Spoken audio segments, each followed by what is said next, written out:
সাংবিধানিকভাবে জাতীয় সংসদ নির্বাচন আয়োজনের দায়িত্ব নির্বাচন কমিশনের। কারিগরি বিশেষজ্ঞদের পরামর্শ অনুযায়ী প্রবাসীদের ভোটাধিকার নিশ্চিত করতে দ্রুত ভোটিং পদ্ধতি চূড়ান্ত হবে বলে সম্প্রতি আশাবাদ ব্যক্ত করেছেন প্রধান নির্বাচন কমিশনার এএমএম নাসির উদ্দিন। গত ২ মাস ধরে নানা পর্যালোচনার পর প্রবাসীদের ভোটাধিকার প্রয়োগ নিশ্চিতে কয়েকটি বিকল্প নিয়ে কাজ শুরু করে ইসি। বিশেষজ্ঞদের পরামর্শে প্রক্সি ভোটিং, অনলাইন ও পোস্টাল ব্যালট পদ্ধতি, এই ৩টি পদ্ধতির ইতিবাচক ও নেতিবাচক বিষয়গুলো নিয়ে আলোচনা শুরু হয়। এসব পদ্ধতি নিয়ে নানা পর্যালোচনার পর প্রবাসীদের জন্য সরাসরি ভোট চালু করা যায় কিনা সেটিও আসে প্রস্তাবনায়।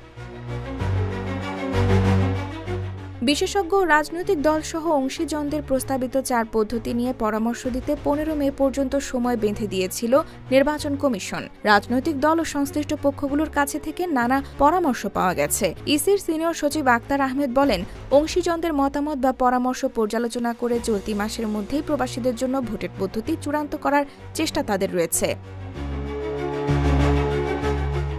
গত এপ্রিলে প্রক্সি ভোটিং নিয়ে নির্বাচন কমিশনের কাছে ধারণাপত্র উপস্থাপন করেছে military institute of science and technology বা MIST। সেখানে প্রক্সি ভোটিং সিস্টেমকে কার্যকরী একটি পদ্ধতি হিসেবে ধারণাপত্র উপস্থাপন করা হয়। এ পদ্ধতিতে প্রবাসীদের জন্য ভোটিং চালু করতে ডিজিটাল ও সাক্ষরতা, বাংলাদেশের মিশন অফিসগুলোর সক্ষমতা বৃদ্ধি, প্রযুক্তিগত সুবিধা বৃদ্ধি ও আইনগত বিষয়ে গুরুত্ব দেওয়া হয়।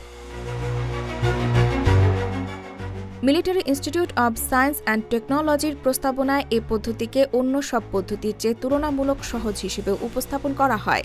যেখানে কী প্রক্রিয়ায় এ ভোট সম্পন্ন হবে তারও বিস্তারিত রয়েছে। IBTV USA, new York.